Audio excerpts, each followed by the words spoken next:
It was the beginning of July when Layla, Jess, and I pulled into the driveway of our rented beach house at Gilgo Beach. We were so ready for the weekend and escape from the city, some sun, a few drinks, and just chilling by the ocean. The place was perfect too.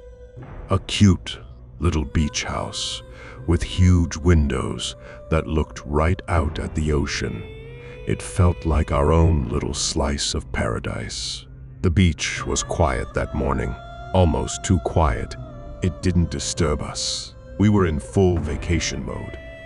By the time we unpacked, it was already dawn, and we decided to take a splash while the beach was still mostly empty. The sky was all orange and pink as we ran toward the water, laughing and splashing around.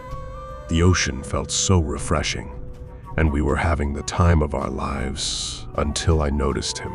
At first, I didn't even give him a second glance. There was a guy standing by the dunes, far enough away that I couldn't make out his face. But something about him felt off. He wasn't moving, just standing there, staring right at us. "Do you guys see that?" I asked, my voice shaking just a little. Jess and Leela both turned to look. The guy started walking toward us.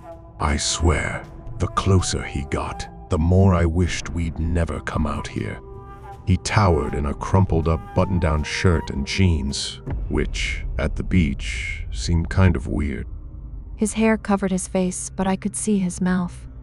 He had one of those creepy grins, like he was enjoying something only he knew. The hair tickled my dermis. "You girls out for a swim?" His voice was rough, as if he hadn't spoken in days. Leela tried to brush it off. "We're just going in." He didn't move. His eyes kept drifting to Jess, who was still waist-deep in the water. Then he grinned again, bigger, if that was possible. "You ought to drop by my camp," he said, nodding to the trees across the dunes. "It's over there. It'd be nice to have a drink and get out of the wind."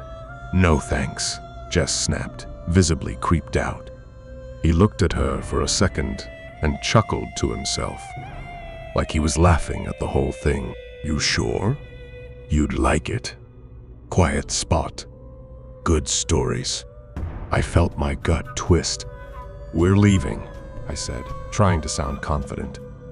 We all started walking back toward the house. I could feel his eyes on us the entire way, that grin still plastered on his face. We locked the door and tried to shake it off. "He was probably just some weirdo," Leela said, though none of us believed it. We were all on edge, glancing at the windows now and then, half expecting him to pop up again. That night, we tried to unwind with a movie and some wine. The big windows overlooking the beach were beautiful in daylight, but as it got darker outside, they felt like giant black holes. Anyone could be out there, watching.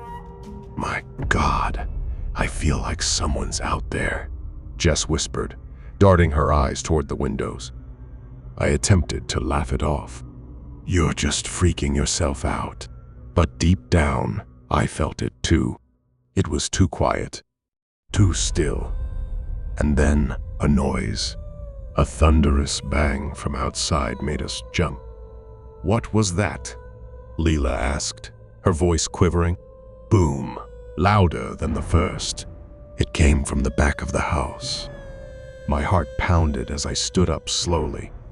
I reached for the curtain and pulled it back. Blood iced my veins. There was a handprint smeared across the window as if someone had pressed it there and dragged it down. It was stained red. "Oh my God," I whispered. Backing up in time, Jess and Leela ran over, and both of our faces settled perfectly still. "That looks bad," Leela said, digging around for her phone. "We should call the cops." And here we all were, packed into the room, looking out the window, waiting for the police. But just before they arrived, we heard something else, some kind of scraping, slow and deliberate, like someone was dragging something along the walls outside the house. The sound was moving, circling the house, getting louder with every pass. By the time the cops arrived, there was nothing to hear. The fella was out of there, and all they had were footprints in the sand and the blood on the window. The cops said it was probably some local foolishness, but his face told me he didn't believe it. We hardly slept that night. Every little noise made us jump, and every creak of the house seemed to be a threat. Around 3:00 a.m., I think I heard a soft knock on the window, as if someone was tapping on it, just barely loud enough to notice. I did not check it. I couldn't. The very next morning, we packed up and left very early. We did not want to be there anymore. Not one of us spoke a word on the way home. It was like we all wanted to forget it ever happened. 3 years later, I was scrolling through my phone when something stopped me dead in my tracks. Serial killer arrested in connection to Gilgo Beach murders. I clicked on the article, and there he was, the guy from the beach. The same creepy grin that danced in my head was staring back at me from the mugshot. My heart dropped into my stomach as I realized what could have happened to us that weekend. I quickly sent the article to Leela and Jess, my hand shaking. It was him, I typed, barely able to believe it. He, who was outside our window, tracked us, left his bloody handprint. He was a dreaded killer. We had nearly avoided a cruel monster. I never imagined inheriting anything from Aunt Clara. She was the black sheep of the family, mysterious, reclusive, and whispered about in hushed tones at family gatherings. When I learned she had left me her beach house, where she was found dead, I was conflicted. Let's make an adventure out of it, my boyfriend, Alex, had suggested. With his tousled blonde hair and infectious grin, he could make any situation feel safe. So we packed up his old Jeep and headed to the coast. As we pulled up to the house, a chill ran down my spine. The once Grand Victorian stood weathered and decaying, its paint peeling like dead skin. The ocean roared behind it, waves crashing against jagged rocks. It's giving more haunted house than beach house, I muttered. It's just old. Let's find out what we can make of it. We stepped inside, greeted by a musty scent and dust particles dancing in the stale air. The floors creaked underfoot and faded. Portraits lined the walls, stern ancestors whose eyes seemed to follow us. While exploring, we stumbled upon a door hidden behind a heavy bookshelf. We heaved the shelf aside, revealing a narrow staircase descending into darkness.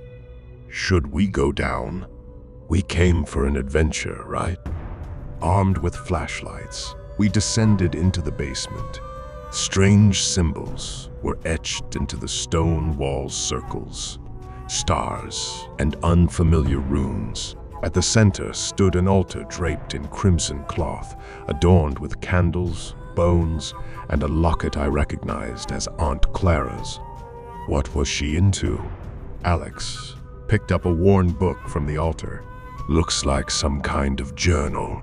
That night, sleep eluded me. When I finally drifted off, vivid nightmares consumed me.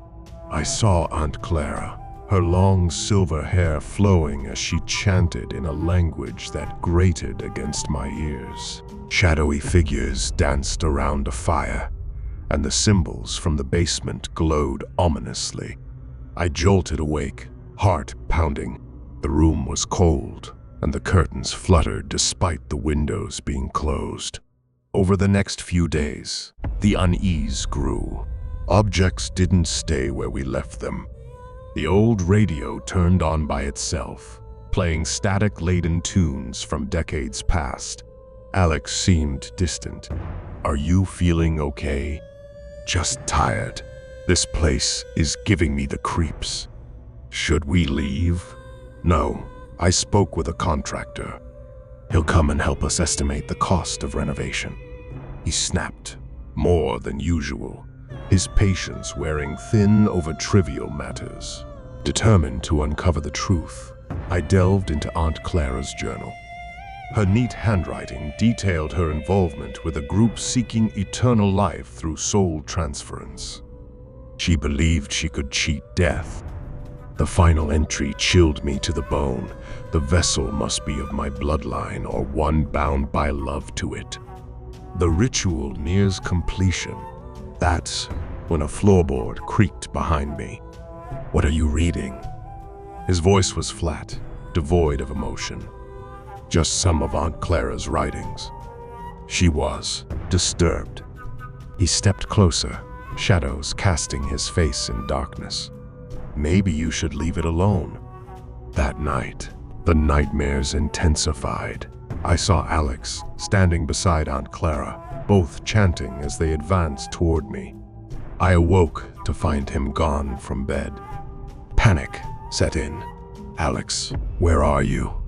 I found him in the basement, standing before the altar. The symbols on the walls pulsed with a faint glow. "Alex, what are you doing?" He turned slowly, a sinister smile creeping across his face. "She chose me, Nadia. It's an honor." I backed away, fear gripping me. "You're scaring me. Let's go back upstairs." He advanced toward me. "Don't you see? She promised me eternity." I dashed up the stairs, slamming the door behind me. My mind raced. I had to do something. The journal suddenly made sense. I frantically searched for a way to reverse the ritual. Pages stuck together until I found a passage about breaking the connection. The ritual must have an anchor. Destroying the anchor would sever the connection. The locket on the altar. It had to be the anchor. Gathering my courage, I headed back to the basement, but surprisingly, Alex was nowhere in sight. I grabbed the locket, its metal cold against my skin. That was when Alex's heavy voice echoed from the stairs. "You can't stop us." Carefully, I looked up only to realize that he was sticking to the ceiling like a lizard. I screamed in fear, and he lunged at me. I dodged, racing up the stairs and out onto the beach. The moon cast an eerie glow on the restless sea. I could hear footsteps behind me. "Leave me alone." He caught up, grabbing my wrist with an iron grip. "It's too late. She will live again." Desperate, I yanked free and accidentally hurled the locket into the ocean. A piercing scream suddenly filled the air, not just from Alex, but layered with Aunt Clara's voice. He collapsed onto the sand, convulsing. I knelt beside him as his breathing steadied, his eyes fluttering open. Relief washed over me. We left the beach house that very night, the first rays of dawn breaking as we drove away. We never returned. I put it up for sale and decided to move. I had been planning the beach trip for weeks, a chance to unwind before finals and celebrate turning 21. My Uncle Robert had offered his luxurious beach house, a modern glass structure perched on a private stretch of coastline. It was the perfect getaway, and my friends couldn't wait. As we pulled up the long driveway, the house stood like a jewel against the backdrop of waves. My friend Mia leaned out of the car window in amazement. Ethan and Liam, our friends from college, unloaded the bags while Sarah, always the photographer, snapped pictures of everything. Inside, the house was even more impressive. Open spaces, sleek furnishings, and floor-to-ceiling windows offering panoramic ocean views. We chose our rooms and settled in, laughter filling the halls. That afternoon, we hit the beach. The water was perfect, and the stress of school melted away. Later, as we lounged on the deck, Mia frowned at her phone. "That's weird. Everything okay?" I asked. She showed me a photo on her screen. It was of her from earlier today, standing on the beach, but the angle was off as if taken from a distance. I didn't take this, and no one else had my phone. Maybe it took it by accident? Mia shook her head. I know my photos. This wasn't me. We tried to laugh it off, but an uneasy feeling settled among us. That evening, Sarah went to shower. Later, she emerged, wrapped in a robe, her dark hair dripping. Did someone come into the bathroom? No. Why? My towel's gone. I took yours. We searched, but it was nowhere to be found. A couple of hours later, a scream echoed from Sarah's room. We rushed in to find her staring at her bed. There lay her towel neatly folded with a note on top. I see you. Ethan's eyes narrowed. Very funny, guys. We all denied it. The mood shifted from playful to tense. That night, as darkness enveloped the house, I heard faint footsteps above. I sat up in bed, listening. The steps moved slowly, deliberately. I nudged Mia, who was sharing the room. Is there someone on the roof? We woke the others and sent the boys to investigate. They found nothing. The next morning, Liam decided to take a swim to clear his head. When he returned, his face was pale. All right, who's messing with me? He pointed to his shoes, which were hanging at the top of a tree near the patio. Ethan glanced around suspiciously. Could there really be someone spying on us? Determined to uncover the truth, we agreed to search the house thoroughly. In one of the guest bedrooms, Ethan noticed the air vent looked tampered with. Hand me a chair. He stood up and peered inside, then recoiled. There's a camera in there. What? He pulled out a small device, wires trailing behind it. Why would there be a camera? A heavy silence fell. We gathered in the living room. You think someone's been watching us? Liam asked. Panic settled in. This is insane. Who would do this?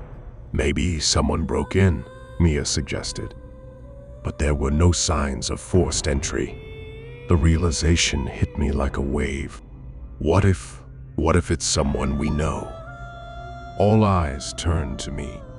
My uncle has always been eccentric.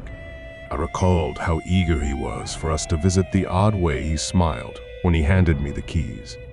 I don't know, but we need to get out of here. We hurried to pack our things, but as we approached the front door, it slammed shut. Uncle Robert stood there, his usually neat appearance disheveled, eyes wild. Leaving so soon? Hayes, what's going on? He smiled eerily. Just ensuring my guests are entertained. Ethan stepped forward. The game's just begun. Panic set in. We backed away as he advanced. Why are you doing this? He chuckled. Observation, my dear. To capture raw emotion, fear. It's pure art. Liam lunged, trying to push past him, but Uncle Robert was surprisingly strong, shoving him back and pulling out a gun. Now, no need for violence. Ethan grabbed a lamp, smashing it against the wall. That created a distraction. We scattered, racing through the house. I could hear Uncle Robert's footsteps behind us, his laughter echoing. I ducked into the study, searching for anything that could help. On the desk lay a series of photographs, candid shots of us from the weekend, each one more invasive than the last. We need to find another way out, I whispered. The basement, Ethan said. There's a door that leads outside. We regrouped and made our way to the basement. The room was filled with monitors displaying live feeds from hidden cameras. Our every move had been watched. Sarah covered her mouth, but then Uncle Robert's voice boomed over a speaker. There's no escape. Ethan found a metal rod. and pried open a small window. One by one, we crawled out into the night. Outside, the wind howled, and the waves crashed violently against the shore. We sprinted toward the car, but the tires were slashed. What now? Headlights appeared in the distance, a car approaching. Desperate, we waved it down. It was a police cruiser. I rushed forward. Please, help us. My uncle is trying to hurt us. That was when Uncle Robert emerged from the house, his face twisted in rage. You're mine. The officer got us into the car, radioed for backup, and sped away. At the station, we learned the truth. Uncle Robert had a history of voyeurism and psychological manipulation. The authorities had been tracking him after previous incidents, but he'd always evaded capture. I can't believe I didn't see it. I should have known something was off. Ethan put his arm around me. You couldn't have predicted this. My uncle was imprisoned, but using his pull, he got out in just 8 months, a promise that he wouldn't contact us again. But with such a sick person out there, there's always that terrible feeling of being watched.